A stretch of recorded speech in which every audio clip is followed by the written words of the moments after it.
Assalamualaikum warahmatullahi wabarakatuh. Kami dari kelompok 12 akan mempresentasikan mengenai penugasan jasa review, kompilasi, dan atestasi yang disusun oleh saya sendiri, Muhammad Abdurrahman Nadif, 2018-448, yang kedua ada Erik Sebastian Hardi, 2018-460, yang ketiga ada Akbar Alifiani Prianto, 2018-470, dan yang terakhir ada Riko Ramandana, 2018-483. Jasa review dan kompilasi.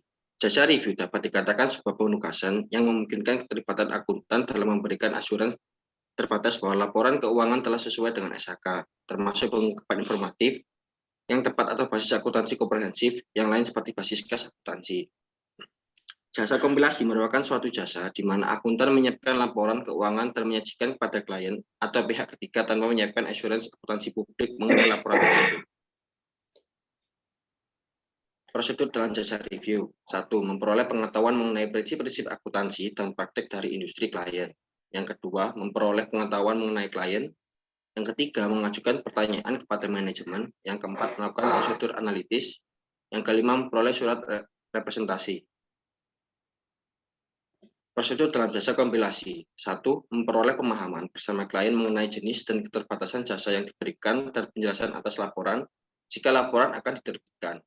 Kedua, memiliki pengetahuan tentang prinsip-prinsip akuntansi dan praktik industri klien. Yang ketiga, memahami klien, termasuk sifat transaksi bisnisnya, pencatatan akuntansi, dan misi laporan keuangan. Yang keempat, melakukan tanya jawab untuk menentukan apakah informasi klien memenuhi persyaratan.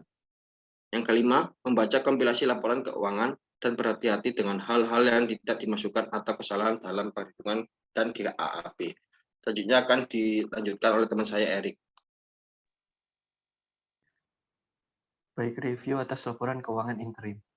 Yang pertama, review atas laporan keuangan interim dilakukan untuk membantu manajemen perusahaan publik dalam memenuhi tanggung jawab laporan sesuai dengan peraturan yang telah ditetapkan oleh badan yang berwenang, sehingga dapat menjadi dasar bagi akuntan publik dalam melaporkan apakah memerlukan modifikasi material atas informasi yang ada agar sesuai dengan prinsip akuntansi yang berlaku secara umum.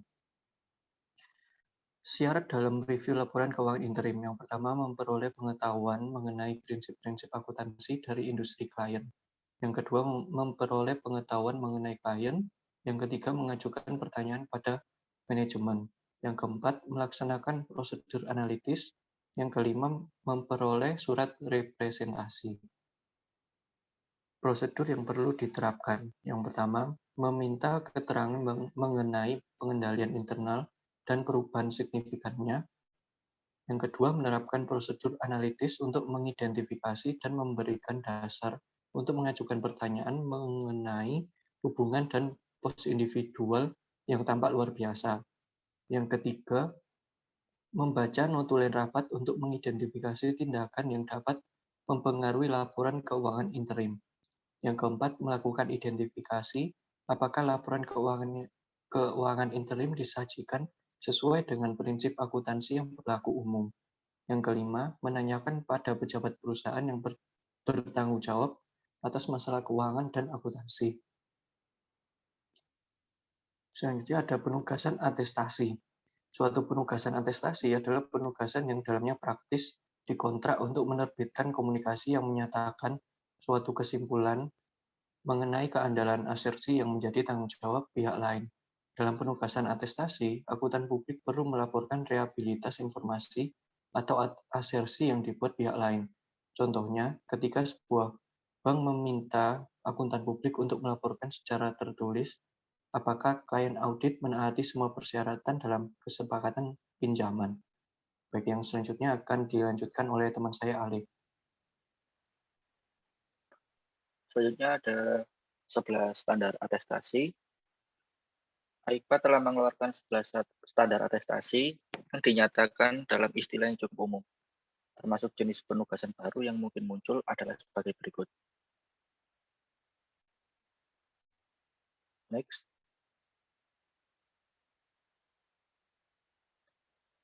Standar umum. Yang pertama, ada penugasan atestasi harus dilakukan oleh seorang yang memiliki pelatihan teknis dan kemahiran yang memadai.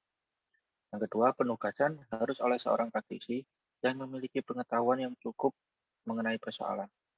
Yang ketiga, praktisi harus melakukan penugasan hanya jika dia memiliki alasan untuk merasa yakin bahwa persoalan dapat dievaluasi berdasarkan kriteria yang sesuai dan tersedia bagi pemakai. Yang keempat, dalam semua hal yang berhubungan dengan penugasan, independensi dalam sikap mental harus dijaga oleh praktisi. Yang kelima, ketelitian profesional harus dilaksanakan dalam perencanaan dan pelaksanaan penugasan, serta persiapan audit dan pembuatan. Selanjutnya ada standar pekerjaan lapangan. Yang pertama, pekerjaan harus direncanakan oleh praktisi dengan memadai dan asisten. Jika ada, harus disupervisi dengan benar. Yang kedua, bukti yang mencukupi harus diperoleh praktisi untuk menyediakan dasar yang masuk akal bagi kesimpulan yang diekspresikan dalam laporan.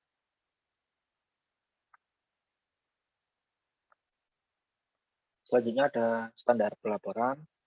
Yang pertama, praktisi harus mengidentifikasi persoalan atau asersi yang dilaporkan dan menyatakan karakter penugasan dalam laporan. Yang kedua, praktisi harus menyatakan kesimpulan praktisi mengenai persoalan atau asersi dalam penugasan, persoalan, dan jika memungkinkan, asersi yang berhubungan dalam laporan. Yang ketiga, praktisi harus menyatakan seluruh pernyataan signifikan praktisi mengenai penugasan, persoalan, dan jika memungkinkan, asersi berhubungan dalam laporan. Dan yang terakhir, praktisi harus menyatakan seluruh laporan bahwa pemakai laporan dibatasi pada pihak-pihak tertentu dan dalam situasi tertentu. Untuk selanjutnya akan dilanjutkan oleh teman saya, Mas Riko. Baik, penugasan atas prosedur yang disepakati bersama. Ketika auditor dan manajemen setuju bahwa penugasan audit akan terbatas pada prosedur audit tertentu, audit dianggap sebagai penugasan prosedur yang disepakati. Banyak akuntan publik menyebutkan hal tersebut sebagai penugasan prosedur dan temuan karena menghasilkan laporan yang berfokus pada pelaksanaan prosedur, audit spesifik, dan temuan yang dihasilkan setelah prosedur diselesaikan. Penugasan prosedur yang disepakati menarik bagi akuntan publik karena manajemen atau pihak ketiga merinci prosedur yang ingin mereka lakukan dan kemudian akuntan publik mengeluarkan laporan yang menguraikan prosedur yang disepakati serta temuan yang dihasilkan oleh prosedur tersebut.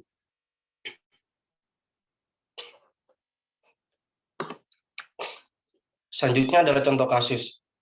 Di sini kasus pelanggaran standar profesional akuntansi publik. Kasus pelanggaran standar profesional akuntansi publik kembali muncul, Menteri Keuangan pun memberi sanksi pembekuan.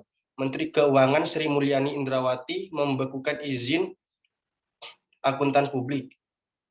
Dr. Handes Petrus Mitrawinata dari kantor akuntan publik, Dr. Handes Mitrawinata dan rekan selama 2 tahun terhitung sejak 15 Maret 2007.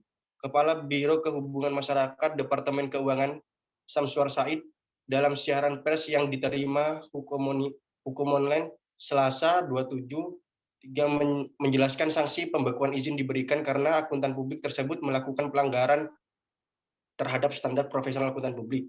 Pelanggaran itu berkaitan dengan pelaksanaan audit atas laporan keuangan PT Muzatek Jaya tahun buku terakhir 31 Desember 2004 yang dilakukan oleh Petrus. Selain itu, Petrus juga telah melakukan pelanggaran atas pembatasan penugasan audit umum dengan melakukan audit umum atas laporan keuangan PT Muzaik Jaya, PT Luhur Arta Kencana, dan Apartemen Nuansa Hijau sejak tahun buku 2001 sampai dengan 2004. Selama izinnya dibekukan, Petrus dilarang memberikan jasa atestasi termasuk audit umum, review audit kinerja, dan audit khusus. Yang bersangkutan juga dilarang menjadi pemimpin, rekan atau pemimpin cabang KAP. Namun dia tetap bertanggung jawab atas jasa-jasa yang telah diberikan serta wajib memenuhi ketentuan mengikuti pendidikan profesional berkelanjutan. Pembekuan izin oleh Menku tersebut sesuai dengan keputusan Menkeu nomor 423/KMK 06/2002 tentang jasa akuntan publik sebagaimana telah diubah dengan peraturan Menkeu nomor 359/KMK 06/2003. Baik, sekian presentasi dari kelompok kami. Wassalamualaikum warahmatullahi wabarakatuh.